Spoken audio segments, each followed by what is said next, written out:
Querido Deus e Pai, aqui estamos nós, Pai, prontos para receber Tua palavra, para a Tua orientação daquilo que Tu queres nos dar a cada dia. Assim como um pai não pode ficar calado um dia dentro da sua casa, de não falar com seu filho, assim Tu não fica, Senhor, sem falar conosco. Ó Deus eterno, e aqui estamos nós, para, Senhor, ó Deus, tira de nós toda a resistência, para que possamos obedecer a Tua palavra, porque precisamos, Senhor, ser, Senhor Jesus, obediente a esta palavra, para que tudo seja feito segundo a Tua vontade. Assim como Tu falasse para Josué, nem para a direita, nem para a esquerda, mas que Tu possa ler e entender e compreender esta palavra, que ela vai te fazer feliz na tua caminhada. Pai bendito, e assim, prepara o nosso coração, a nossa alma, o nosso espírito, e é o Teu servo que vai ministrar. Continua dando a ele, Senhor, a revelação da Tua palavra, o entendimento, a compreensão, para que ele possa transmitir a todos nós com facilidade, com segurança e com clareza, para que todos nós venhamos a entender. É assim que oramos a Ti, agradecidos por tudo, em nome de Jesus. Amém. Paz do Senhor, meus irmãos. Graças a Deus estamos na casa do Senhor para meditarmos na palavra de Deus. E hoje trazer uma palavra, na verdade essa mensagem eu trouxe no domingo. Eu quero repetir ela aqui para os irmãos nas congregações, para que possam transmitir nas congregações, a fim de que a gente possa estar juntos no mesmo espírito. E tem a ver com o que nós estamos falando também nesses últimos dias, sobre a questão de sermos peregrinos, né? Uma carta aos peregrinos é o que temos falado, e como peregrinos que somos, no meio das dificuldades e das lutas, nós precisamos estar revestidos de unção, de poder, da graça de Deus, da sua glória, do seu Espírito Santo habitando em nós. Portanto, vamos fazer um estudo aqui nessa capítulo 2, capítulo 5 de 2 Crônicas, o texto que foi lido. Eu peço que você fique com a sua Bíblia aberta aí, para que nós possamos acompanhar esse estudo bíblico de hoje, que também nos auxiliará na nossa jornada, nos auxiliará a sermos vitoriosos enquanto peregrinos em terra estranha, que nós aqui estamos peregrinando nessa jornada, para entendermos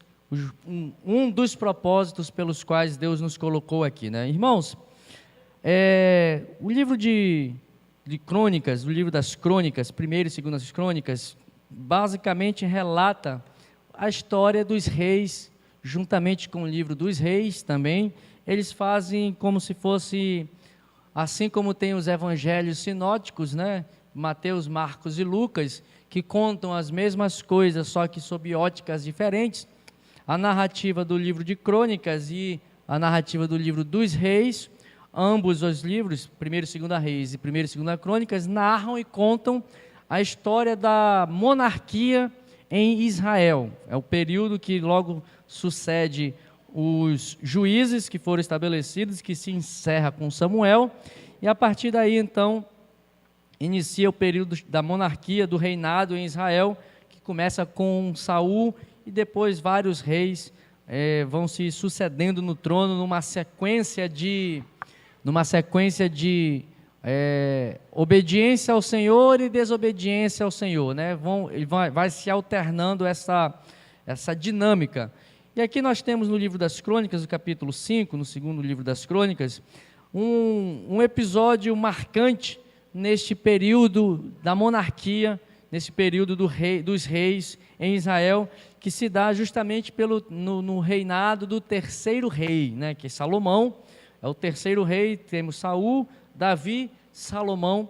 Até aqui o reino de Israel estava unificado, né? Até Salomão, Israel permanecia como uma única nação, sem divisão, e até aqui, exceto Saul, que Deus o tirou por justamente ser um rei que resistia em obedecer à vontade de Deus, mas vem logo em seguida Davi, e em Davi Deus estabelece a Israel como uma nação soberana. Davi consegue conquistar todos os inimigos ali da terra, e consegue estabelecer os domínios do território de Israel, fazendo guerra com muitos inimigos, com os filisteus principalmente. Foi um adversário muito frequente de Davi, mas Davi então estabelecer o reinado de Israel sólido, os domínios de Israel, e Salomão pega então na sequência,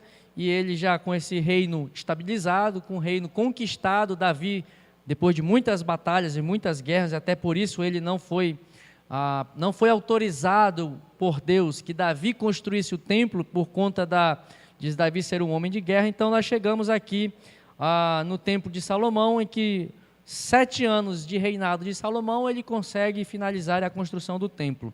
E a construção do templo, meus irmãos, é um marco para a nação de Israel, e também deve ser um símbolo para nós enquanto igreja do Senhor. O templo construído por Salomão deve representar para nós, que não somos judeus, um símbolo de construção e como devemos edificar a nós mesmos, enquanto templos do Espírito Santo que somos. Paulo escreve aos Coríntios e diz que nós somos templo do Espírito Santo.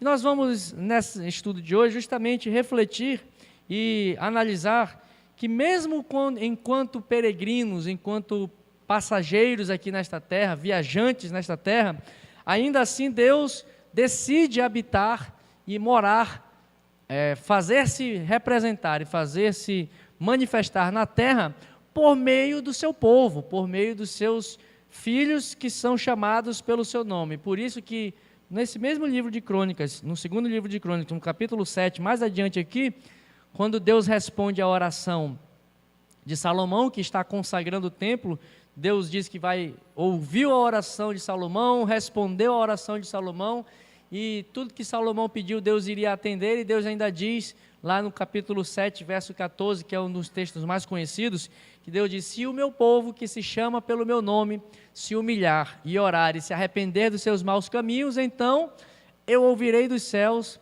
e sararei a sua terra.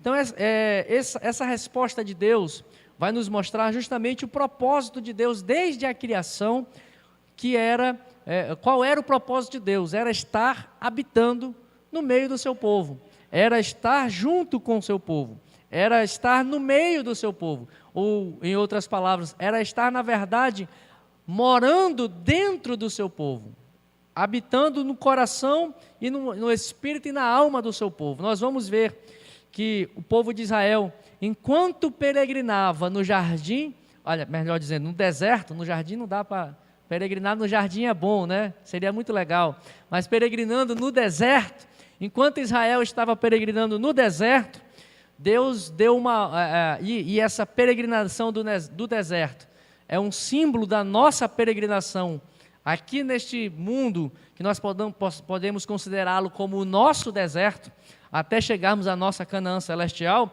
Nós vamos ver que Deus dá uma declaração para Israel, em Êxodo capítulo 25, verso 8, fala para Moisés, Deus diz: Moisés, chama o povo de Israel, convoca cada homem e mulher, a cada um que voluntariamente desejar, dar uma oferta ao Senhor, para que vocês possam edificar, enquanto vocês estão na jornada no deserto, para que vocês possam edificar um santuário.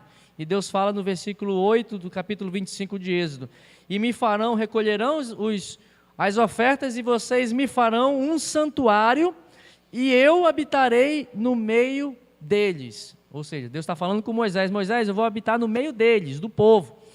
O meu desejo é estar no meio do povo, o meu desejo é estar com o meu povo.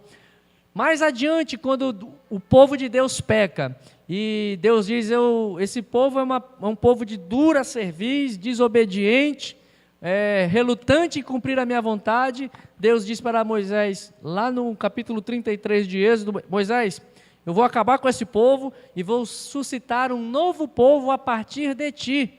E aí esse povo que está aí eu vou me esquecer. Deus diz: não, Senhor, não faça isso. Esse povo foi o Senhor quem tirou do Egito, foi o Senhor quem os conduziu até aqui. Esse povo é teu, Senhor, não é meu não.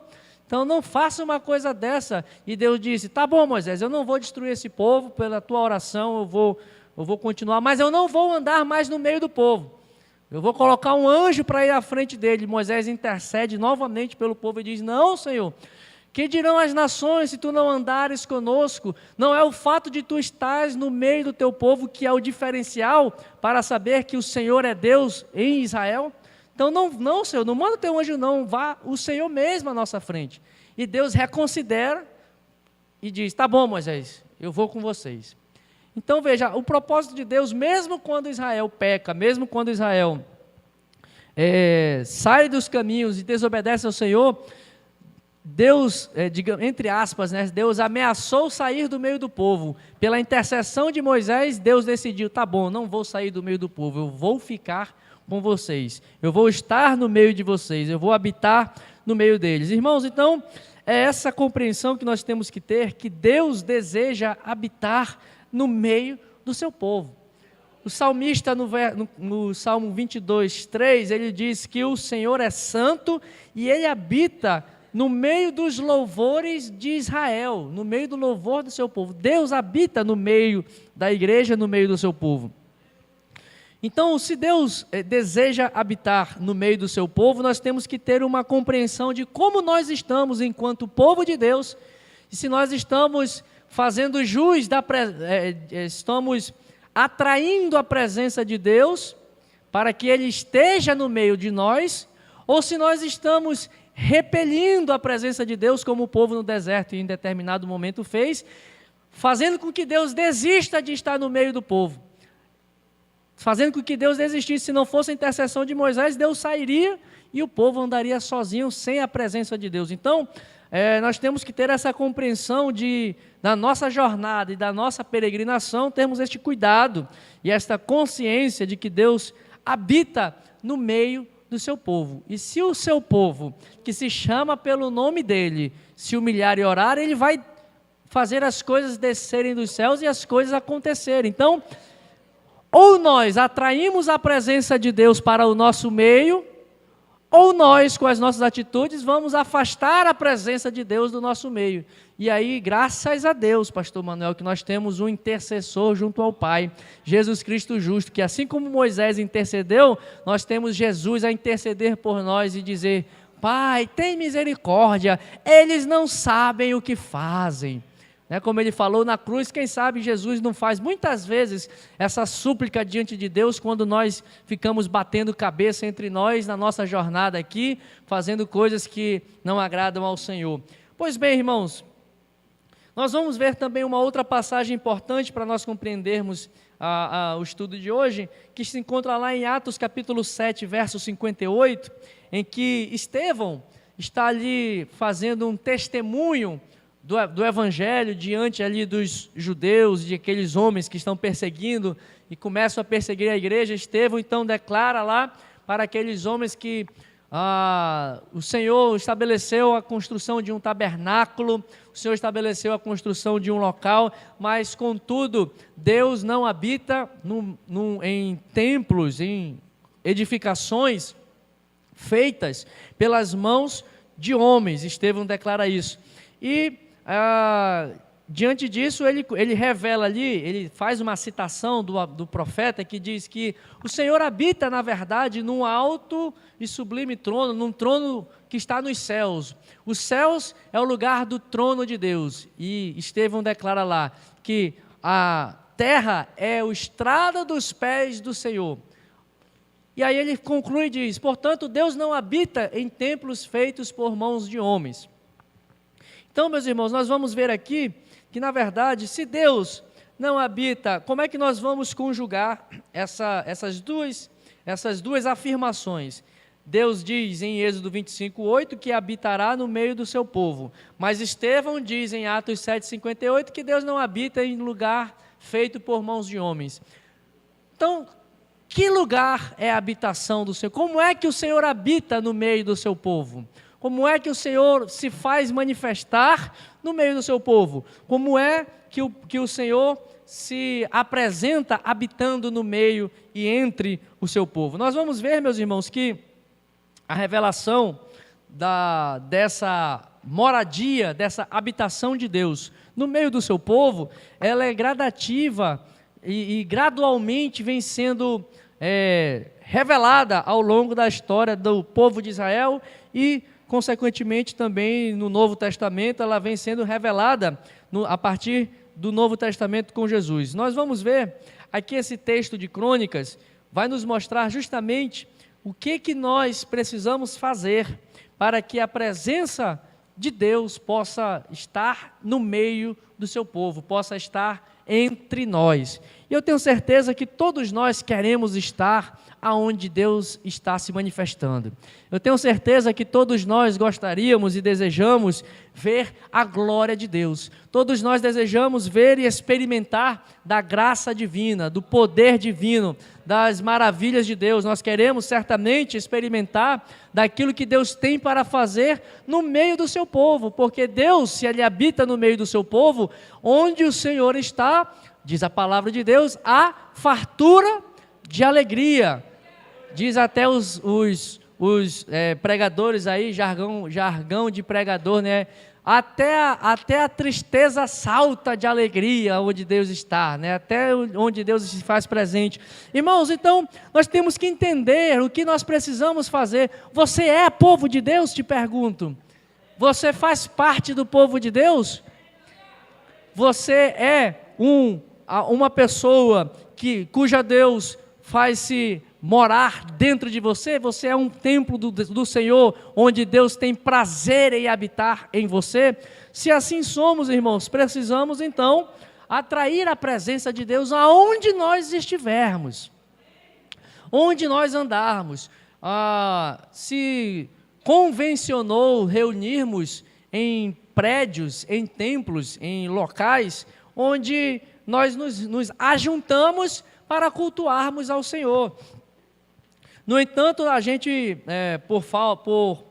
por uma questão prática até do dia a dia, nós dizemos, vamos à igreja, mas do ponto de vista bíblico, na verdade, eu sou a igreja. Como é que eu vou para dentro de mim mesmo, né? Se eu sou a igreja. Nós na verdade, viemos aqui para nos reunir debaixo de um prédio, para todas essas pequenas igrejas que aqui se fazem presentes, atraírem a presença do Senhor com a sua vida.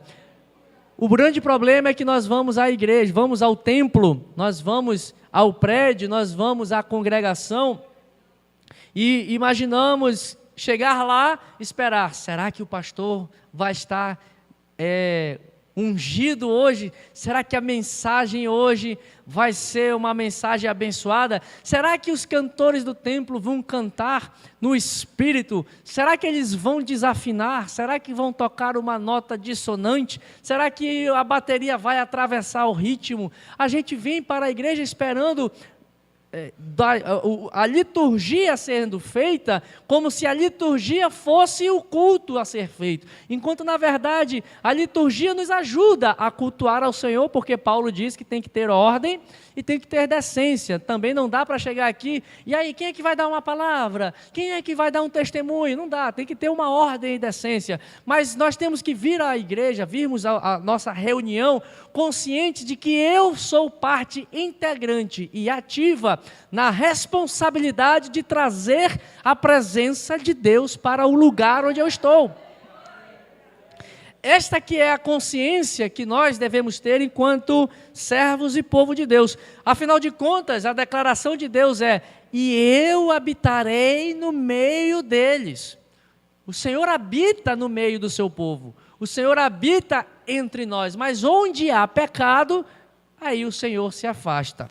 Irmãos, e essa passagem que nós lemos aqui, no capítulo 5 de 2 Crônicas, vem nos mostrar a consagração do templo de Salomão, do templo físico que foi edificado por Salomão.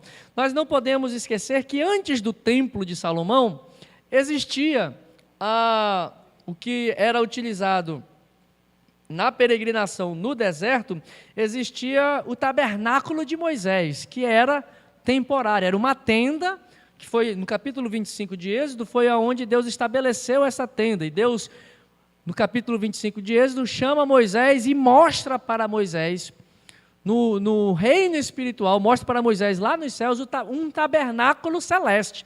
O escritor aos Hebreus nos diz isso, que Jesus foi morto e foi sacrificado, não, a cruz foi um instrumento aqui na terra, mas o sacrifício de Jesus foi oferecido num tabernáculo eterno e celeste.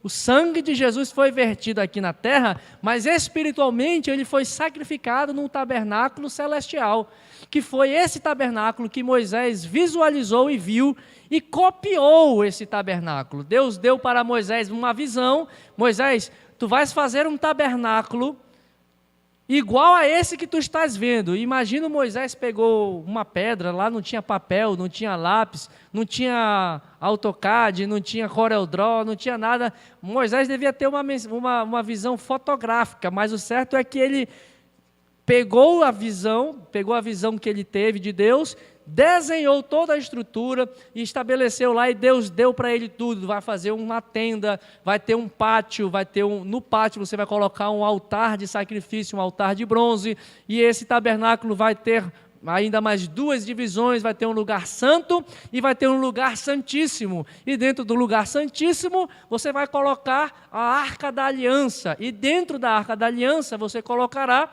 as tábuas da lei, e junto com as tábuas da lei também a vara de Arão que floresceu quando da rebeldia lá dos filhos de Coré. E aí Deus dá toda essa instrução para Moisés, isso ainda no tabernáculo, que era temporário, que Deus estabeleceu para que o povo de Israel oferecesse sacrifícios a Deus enquanto andava no deserto. Significa que todas as vezes que a coluna de nuvem ou a coluna de fogo se movessem, esse tabernáculo onde era sacrificado tinha que ser desmontado e ia-se até a próxima estação e lá montava de novo.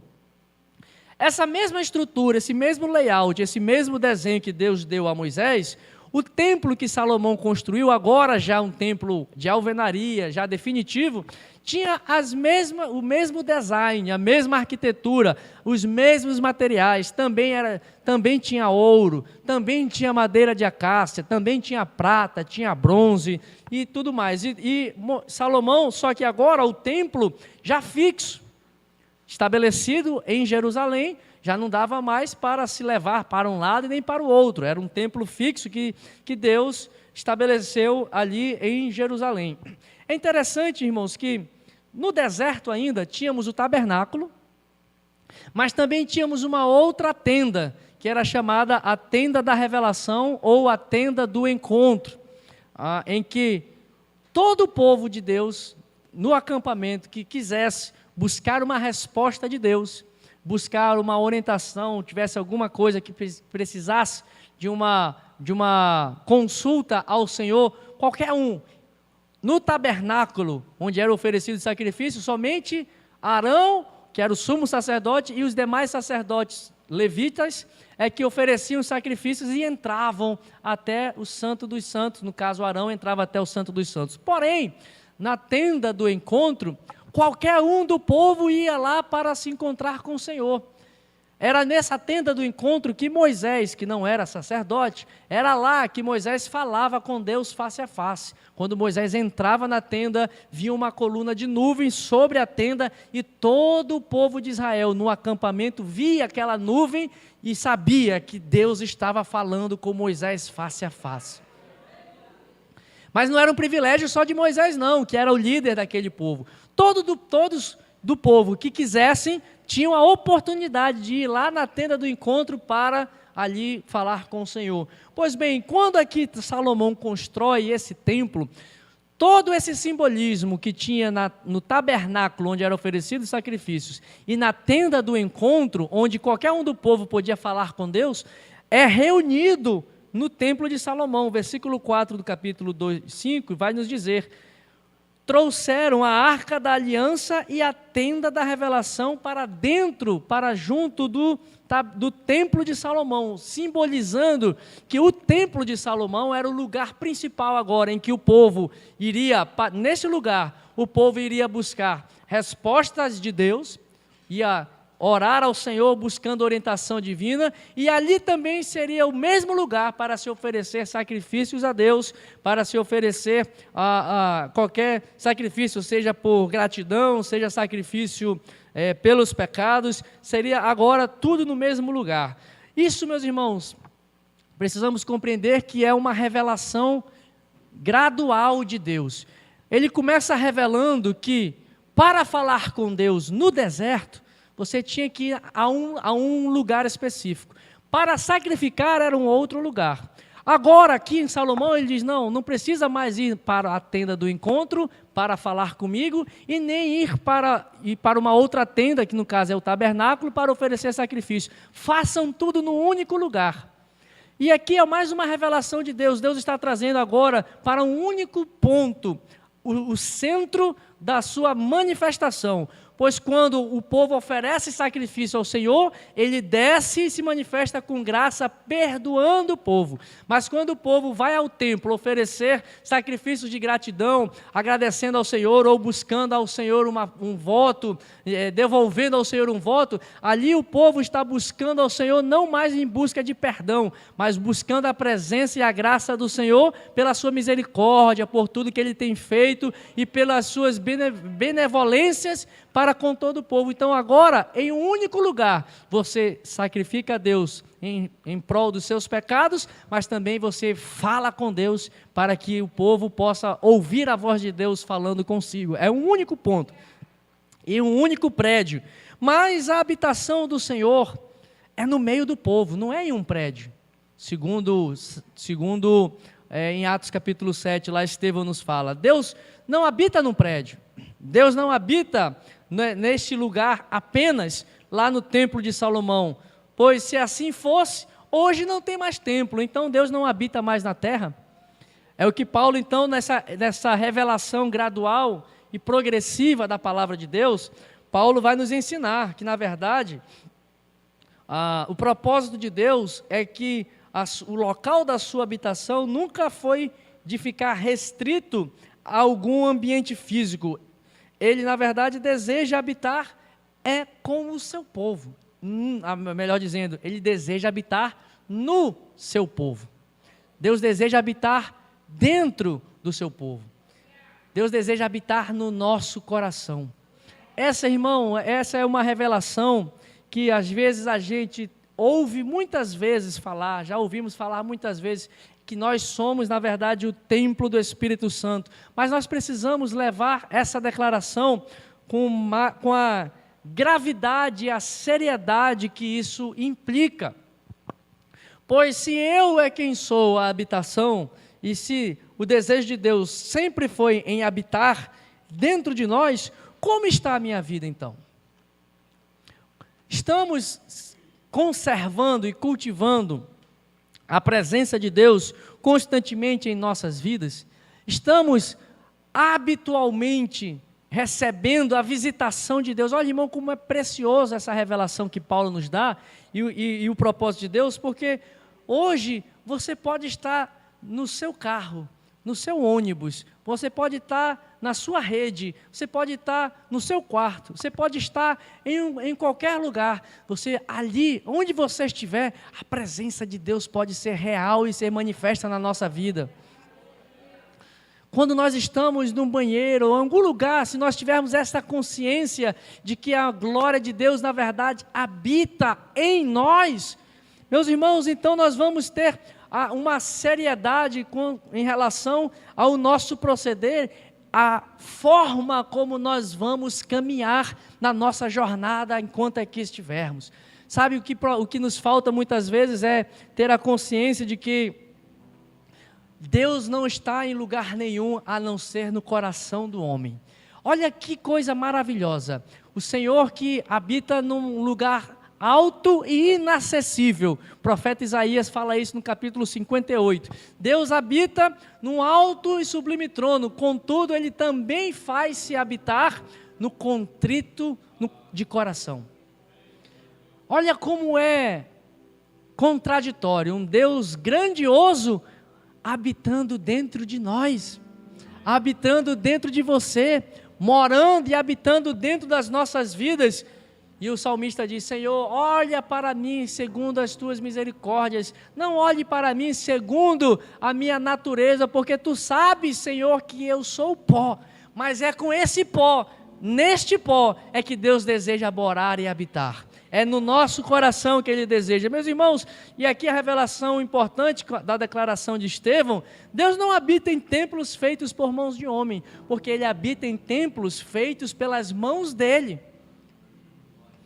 Porque você é feitura do Senhor, Paulo escreve aos Efésios. Nós somos feituras do Senhor, fomos chamados por Deus à imagem de Cristo. Nós somos templo do Espírito Santo, e quem nos fez, quem nos formou, quem nos constituiu, quem nos formou ainda quando éramos uma criatura sem forma, sem constituição alguma no ventre da nossa mãe, o Senhor nos formou e nos moldou para que nós pudéssemos ser vasos para receber a glória do Senhor, porque a glória do Senhor, o vaso é de barro, mas a glória do Senhor, a excelência da glória é do Senhor que habita em nós. Olha a grandiosidade e ao mesmo tempo, podemos dizer assim, a humildade de Deus. Um ser tão glorioso habitar em vasos imperfeitos como nós, em vasos de barro. Meus irmãos, uma coisa valiosa e preciosa que é a graça, que é a presença de Deus, algo que é precioso, nós guardamos num cofre, nós guardamos debaixo de um cofre a 7 chaves, com uma senha extremamente criptografada, para ninguém acessar. A gente esconde a chave, debaixo do colchão não serve, porque todo mundo sabe que a gente vai esconder as coisas lá, mas coisa preciosa você cava, bota escondido no lugar. Deus escolheu colocar a sua glória, o seu Espírito, e o Espírito do Senhor é o penhor da nossa salvação. O Espírito do Senhor é a certeza de que Jesus voltará para nos buscar, porque Ele é muito precioso. Ele é o próprio Deus, e Deus escolheu pegar esta joia preciosa, que é o Espírito Santo do Senhor, e colocar numa criatura como eu e você, para fazer morar, para que a glória dele se resplandecesse em nós, para que ele habitasse no meio do seu povo, para que ele habitasse entre nós. Irmãos, nós vamos ver que Deus nos constituiu este lugar de morada, este lugar de habitação, para que ele se fizesse manifestar por meio de nós. Nós, como Paulo escreve aqui, em 1 Coríntios capítulo 3, versos 16 e 17, é o texto que embasa isso. Paulo diz: não sabem que vocês são templo do Espírito Santo? E essa palavra que ele coloca aqui no grego, templo ou santuário, dependendo da versão que traduza, na verdade Paulo está querendo dizer que o ser humano, o homem, nós, os cristãos, aqueles que aceitaram a Cristo, se submeteram ao senhorio de Cristo, se aceitaram e converteram-se aos caminhos do Senhor. Paulo, na verdade, quando diz que nós somos santuário de Deus, ele está querendo dizer que nós somos o lugar santíssimo da habitação de Deus, irmãos. A tradução usada aqui para santuário, se for trazida para o hebraico, na verdade Paulo está querendo dizer que Deus nos fez um lugar santíssimo para a sua habitação. Deus te fez, e o teu espírito, a tua alma, para que nela o Senhor habitasse como se fosse um lugar santíssimo, para que Ele pudesse se revelar a você. Às vezes a gente quer buscar Deus em vários lugares, enquanto Deus está perto. Por isso que Paulo diz: perto está o Senhor daqueles que o invocam. Perto está o Senhor, Ele está perto de nós, Ele habita em nós, Ele habita em nosso espírito, porque nós somos lugar da habitação de Deus. E Paulo ainda diz aí, se alguém destruir o templo de Deus, Deus o destruirá, porque o templo de Deus, que sois vós, é santo. Como é que está a sua santidade aí, meu irmão? Como é que está a sua vida de santidade com o Senhor? Como é que está o nosso templo, o nosso espírito? Irmãos, Provérbios capítulo 20, verso 27 vem nos dizer: o espírito do homem é a lâmpada do Senhor, a inteligência e o discernimento humano revelam tudo o que se passa no corpo. Olha só, se nós somos templo do Espírito Santo, e o templo tinha átrio ou pátio, lugar santo e lugar santíssimo, e Salomão diz que o espírito do homem é a lâmpada do Senhor, ou seja, é o lugar em que Deus ilumina. Portanto, se nós fizermos essa comparação com o templo físico de Salomão e o tabernáculo de Moisés, nós vamos entender e compreender que o nosso corpo é o lugar, é o átrio, seria o átrio, a nossa alma seria o lugar santo, onde estão as nossas emoções, onde estão os nossos sentimentos, onde nós precisamos purificar essas questões, para que nós possamos então ter acesso ao lugar santíssimo, que é o nosso espírito aceso pelo Espírito de Deus, o nosso espírito iluminado pelo Espírito do Senhor, nos enchendo da sua graça e acendendo, para que nós possamos ter acesso à graça e à misericórdia de Deus. Então, meus irmãos, se nós compreendermos que o que é físico é um reflexo daquilo que é espiritual, então se o pátio no templo de Salomão era o lugar em que se oferecia sacrifício, o que você está oferecendo de sacrifícios com o teu corpo? Não estou dizendo que você tem que oferecer animais como sacrifício, mas você precisa deixar a lascívia, você precisa sacrificar as vontades pecaminosas da carne. Paulo, falando a respeito de lutar e sacrificar a sua própria carne, ele diz que ele esmurrava o seu próprio corpo para reduzir o seu corpo à servidão de Cristo. E aí vem a famosa declaração de Paulo, quando ele diz que o bem que eu quero fazer eu não consigo fazer, mas o mal que eu não quero fazer, esse é o que eu faço. Quem me livrará agora deste corpo? Olha só, corpo. Quem me livrará desse corpo que continuamente me leva a pecar contra o Senhor, que continuamente me afasta de estar na presença do Senhor, que continuamente me leva para distante da presença de Deus. Então, irmãos, a gente tem uma consciência e verdadeiramente, como o escritor aos Hebreus diz, não precisamos mais oferecer sacrifícios de animais, mas não significa que não são mais necessários oferecer sacrifícios de qualquer outra forma. É preciso sacrificar as nossas vontades. Jesus chama no Novo Testamento sacrifício por um outro nome. Toma a tua cruz e segue-me.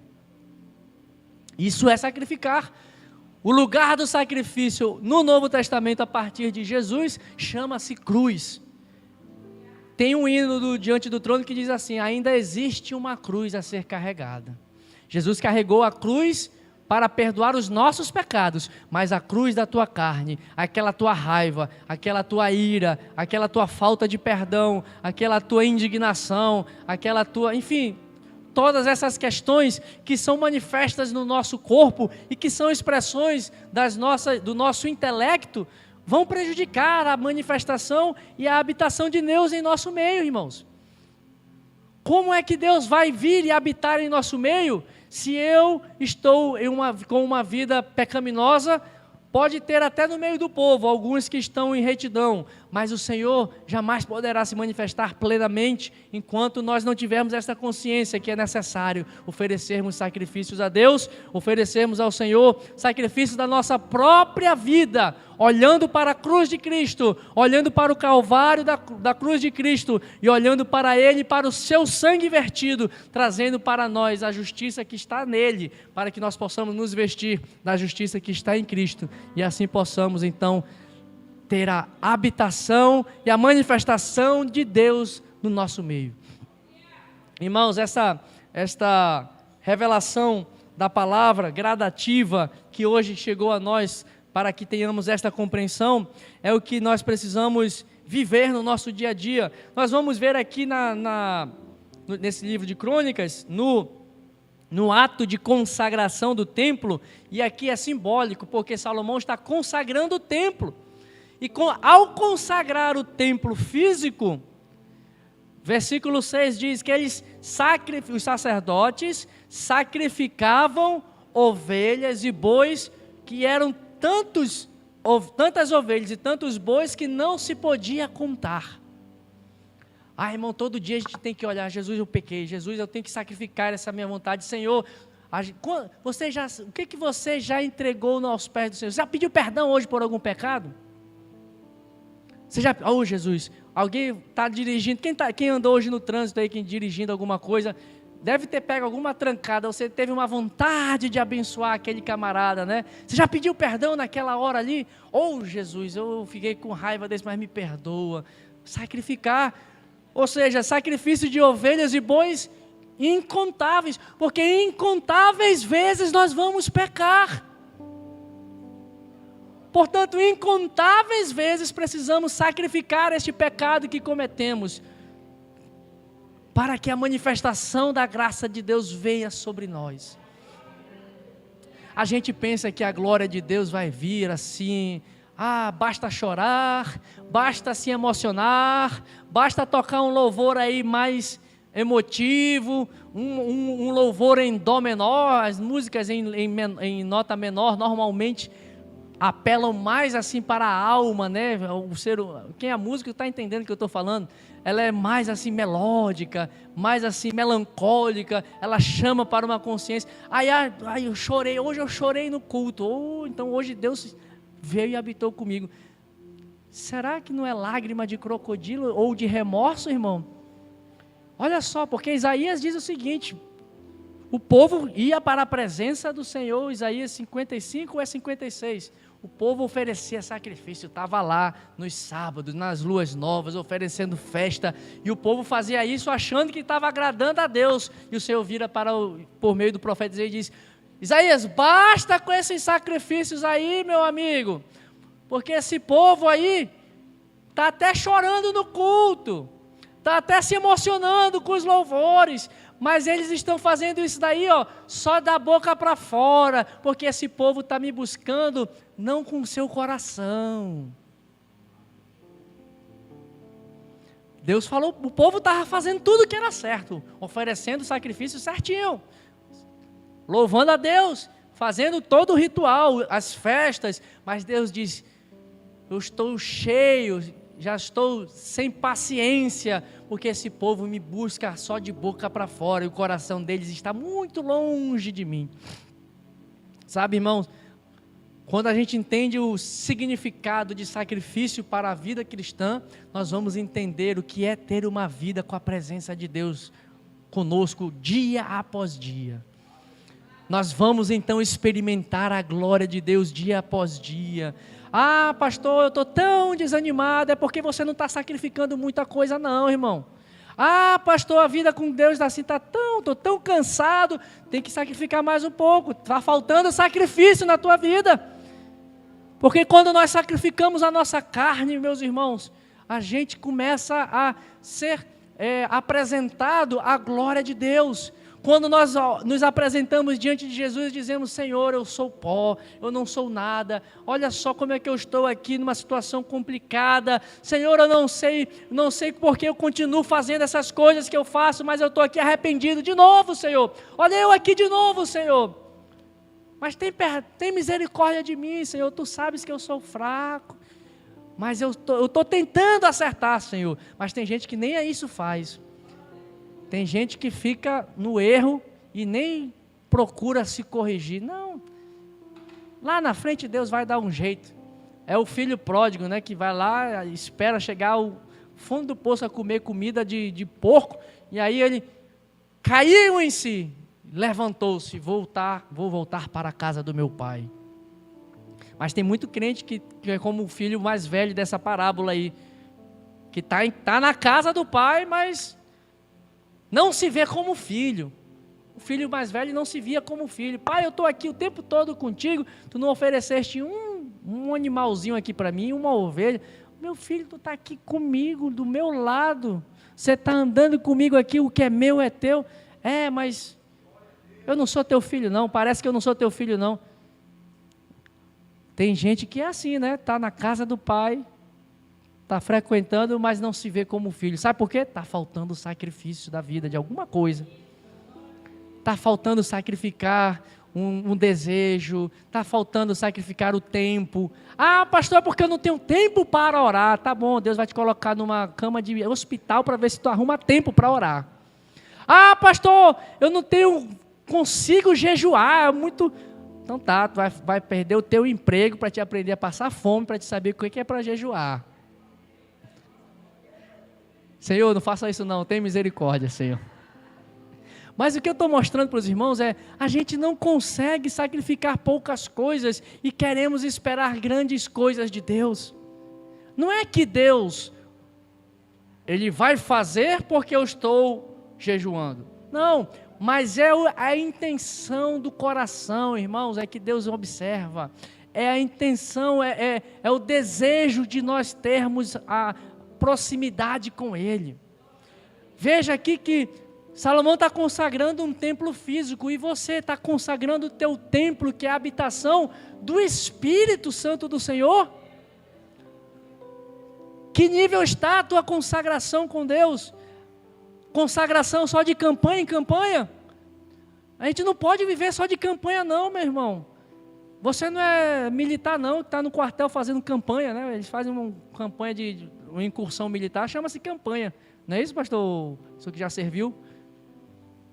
A gente vive de campanha em campanha. Quer dizer que Deus só vai habitar no teu tabernáculo de campanha em campanha. Veja como a gente precisa ter mais consciência disso. Nós precisamos estar nos apresentando diante do Senhor com o nosso altar arrumado, com a nossa vida consagrada. Talvez está faltando fogo no altar do teu coração. O que fala lá em Levítico capítulo 6, e o fogo arderá continuamente no altar, talvez já esteja apagado em muitas pessoas. O altar de Deus na tua vida hoje é o teu coração. Teu coração não arde mais pela palavra de Deus. Às vezes o coração do povo não arde mais por ver os milagres de Deus. Às vezes o coração do povo não arde mais em querer fazer a vontade de Deus. O coração do povo não queima mais por estar na casa de Deus. Ainda que isso aqui não é o que restringe a presença de Deus, mas o fato de estarmos aqui reunidos, irmãos, juntos, no mesmo propósito, nós atrairemos a presença do Senhor, e foi o lugar que Ele escolheu para manifestar-se conosco. Mas o coração do povo muitas vezes está apagado, está faltando fogo, arder no coração. Meus irmãos, é isso que nós precisamos. Mas pastor, esse negócio de sacrifício é o Antigo Testamento. Olha o que o escritor aos Hebreus fala no capítulo 13, verso 15 ao 16. Por meio de Jesus, portanto, ofereçamos continuamente a Deus um sacrifício de louvor, que é fruto de lábios que confessam o seu nome. Veja aqui, meu irmão, que você ainda tem um sacrifício a oferecer ao Senhor. O que seriam então esses sacrifícios que o escritor aos Hebreus diz?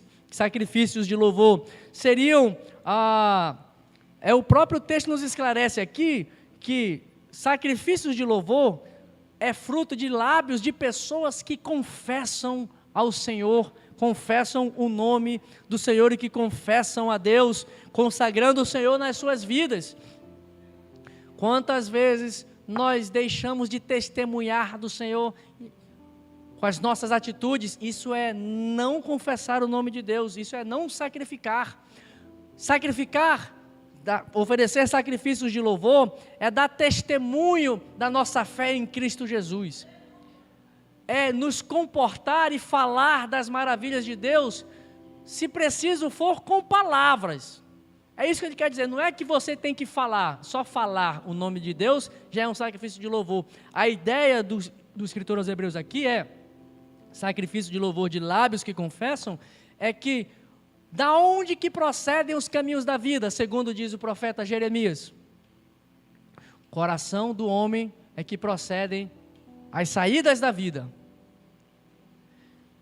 A palavra de Deus diz também que aquilo que o coração está cheio, a boca falará. A boca fala do que o coração está cheio. Portanto, quando o escritor aos Hebreus diz aqui que o sacrifício de louvor é fruto de lábios que confessam o nome do Senhor, ele está querendo dizer que as nossas ações testemunharão de que somos filhos de Deus, quando sacrificaremos, inclusive, se necessário for, a nossa comodidade.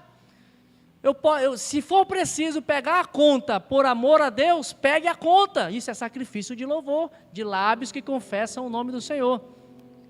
Se for preciso morrer por amor a Cristo, sacrifício de louvor, de lábios que confessam o seu nome, então sofra a pena e não não rejeite e faça o sacrifício testemunhando e confessando o nome do Senhor.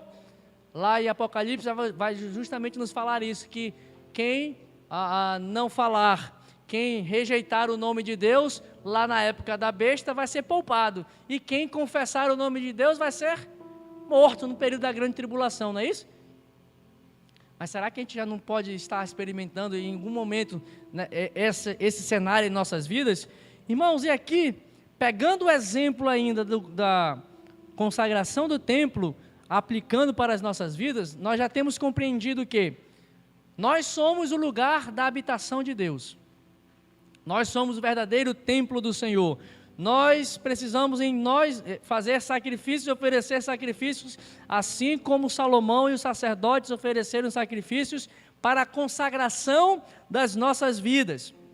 E o texto vai nos dizer aqui algo muito importante, que é o versículo 13, em que ele vai dizer que o povo, os sacerdotes, estavam reunidos juntamente com os levitas, e eles estavam cantando louvores ao Senhor, com todo tipo de instrumento, estavam tocando com símbolos, outros instrumentos de música, louvavam ao Senhor, mas veja que o louvor deles estava baseado em uma única declaração. Versículo 13 vai nos dizer: porque o Senhor é bom e o seu amor dura para sempre. É muito fácil louvar a Deus, irmão. É só cantar da bondade do Senhor. É só dizer: o Senhor é bom. Você já experimentou no meio da angústia e da aflição parar um pouquinho e falar isso: Senhor, Tu és bom. Mesmo estando tudo errado, está dando tudo errado naquela circunstância. Mas se você parar e falar: Senhor, Tu és bom. Senhor, a Tua bondade dura para sempre. A Tua misericórdia dura para sempre, Senhor.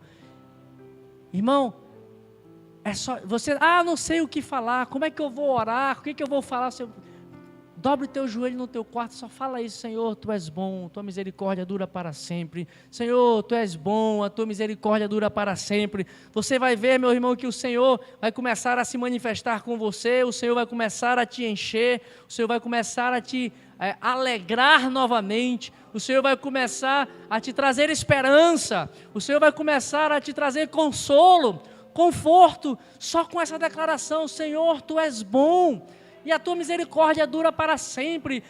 Jeremias, quando estava no alto da sua aflição, lá no livro das Lamentações, ele diz: Senhor, as Tuas misericórdias são as causas de nós não sermos consumidos.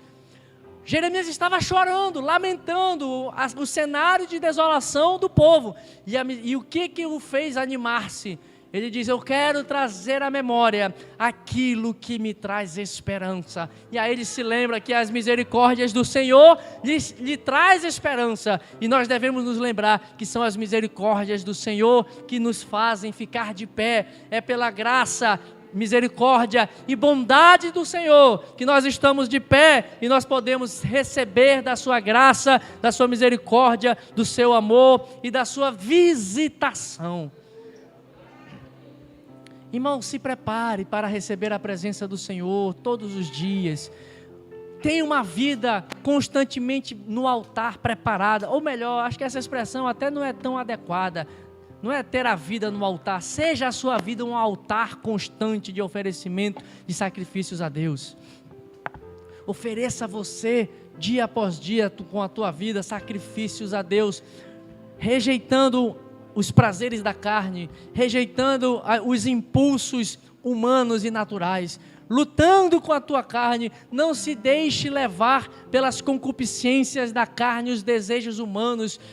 Tiago diz isso: olha, o que nos faz cair são os desejos que ficam na nossa mente, as concupiscências que nós pensamos e os desejos, aquilo que nós cobiçamos, e quando nós menos esperamos, aquilo redunda-se em prática, e aí então brota e o pecado é posto em prática. Mas começa com os desejos, começa com a mente que fica conservando e cultivando ovos de serpente, como diz o profeta Isaías, cultivando coisas que mais na frente vão nos derrubar, enquanto a nossa atitude deveria ser sacrificar: Senhor, esse pensamento mau, eu coloco agora aos pés da cruz de Cristo. Senhor, agora repreenda em nome de Jesus, eu não quero mais pensar.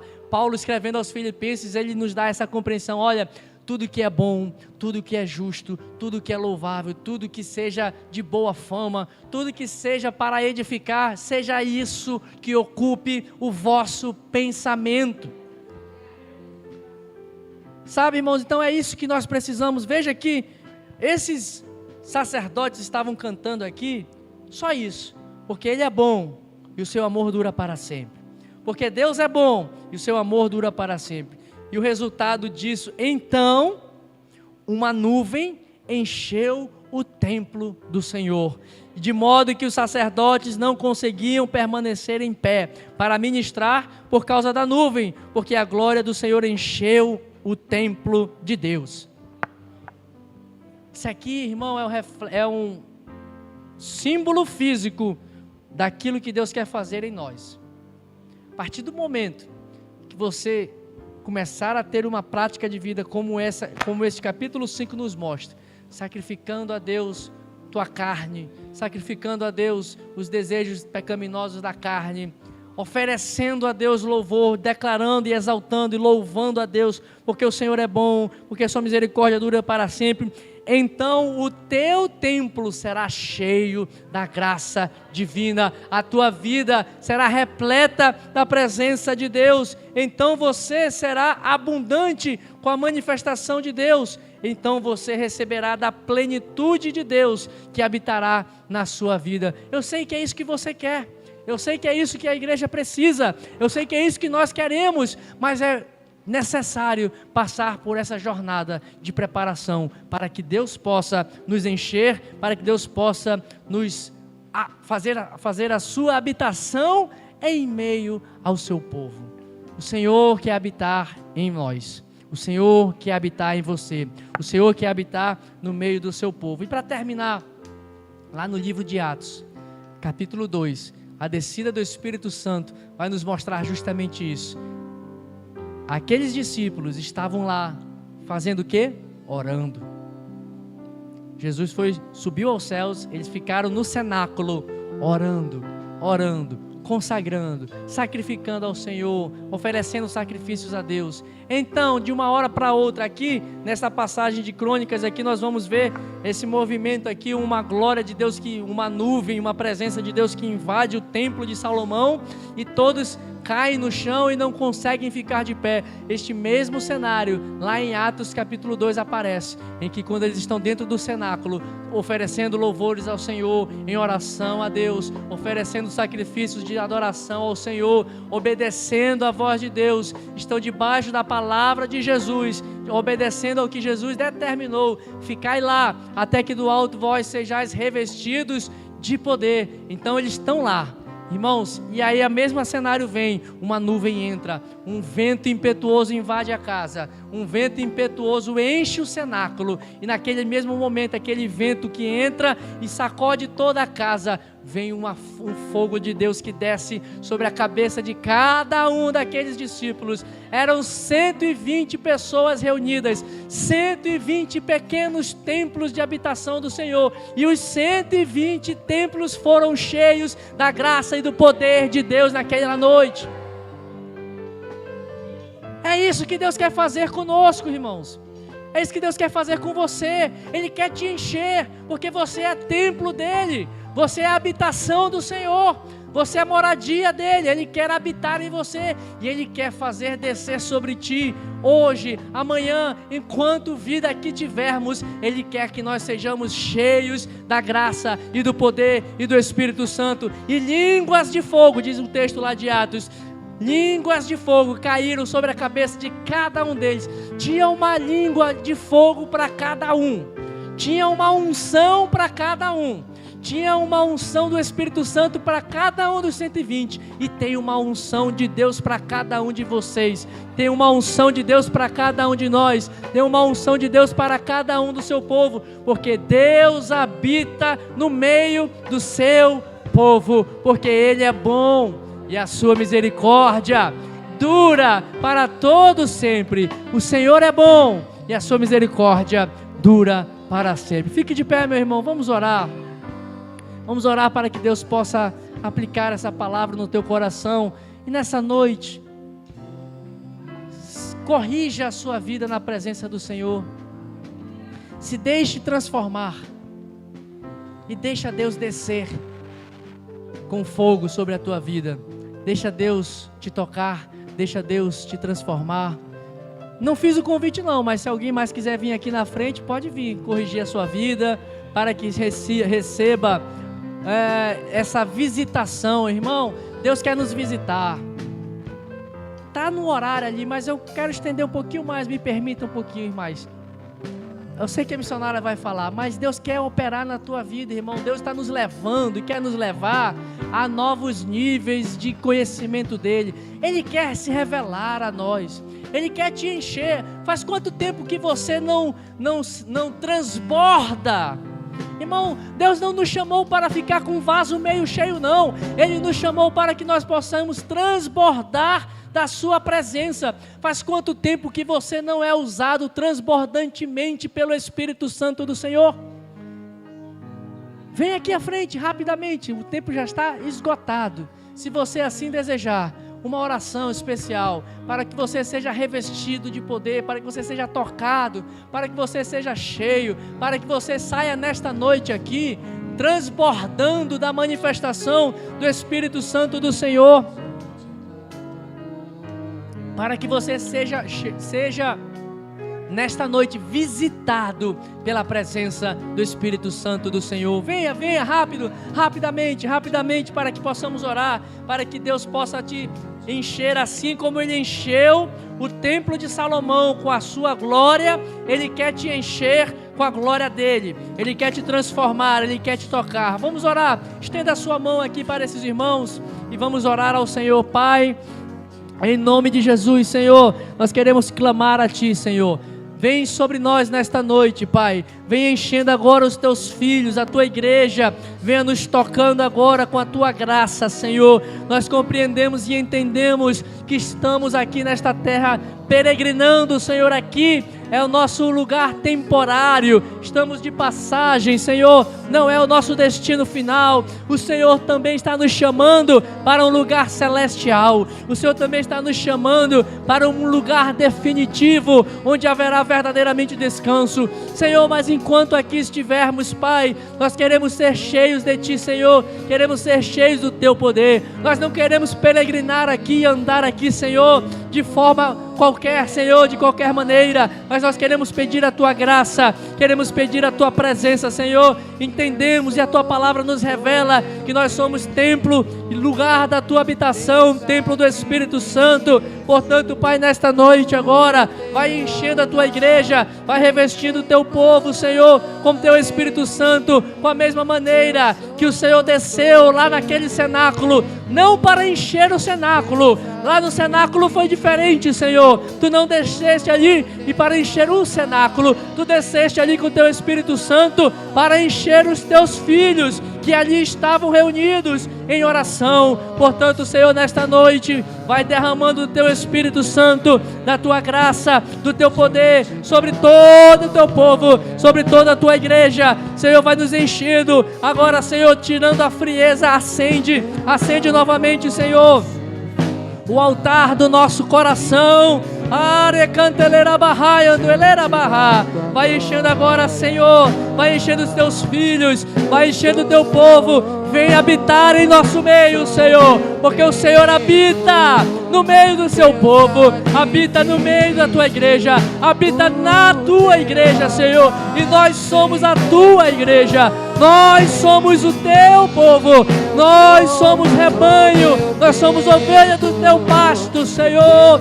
Nesta noite, enche o Teu povo, aviva-nos, Senhor, aviva-nos, Senhor, aviva a Tua igreja, aviva o Teu filho, tira a frieza, tira a tristeza. Sacrificamos agora, Senhor, todo, Senhor, a nossa concupiscência. Sacrificamos, Senhor, todo o pecado na cruz de Cristo agora. Perdoa-nos, Senhor, e vem, Senhor, vem como em Pentecostes, enche a Tua igreja, enche os pastores, enche a cada dirigente, Senhor.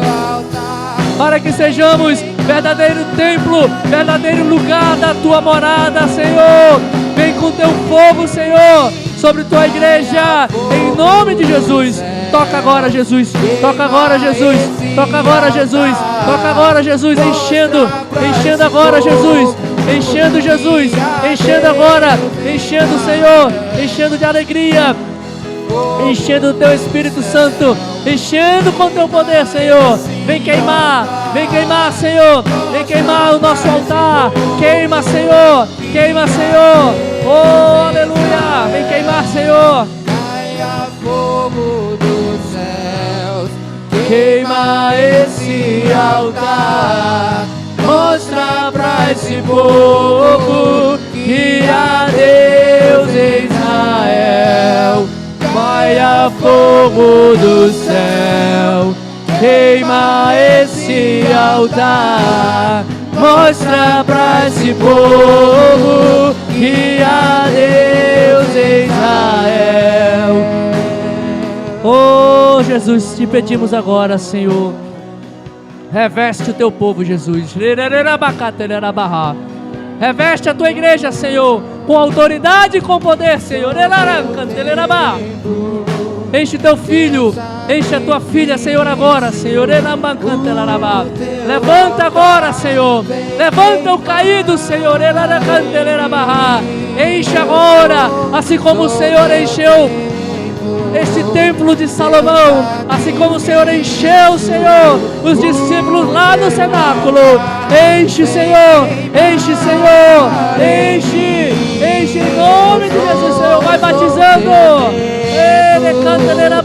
teu sacrifício, o teu altar vem queimar em mim. Eu sou teu templo. Nós somos o teu templo, Senhor. Nós somos o lugar da tua morada, Jesus.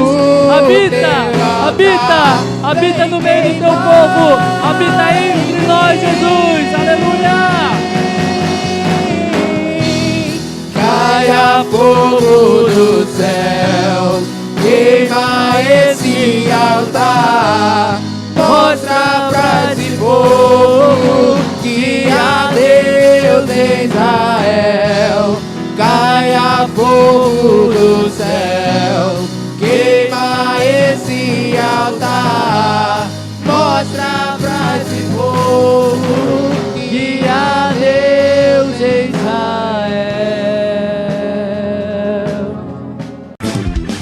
Este é o ano do jubileu, é o tempo da restauração, e nos foi dada o nosso Deus, quão grande é a nossa salvação.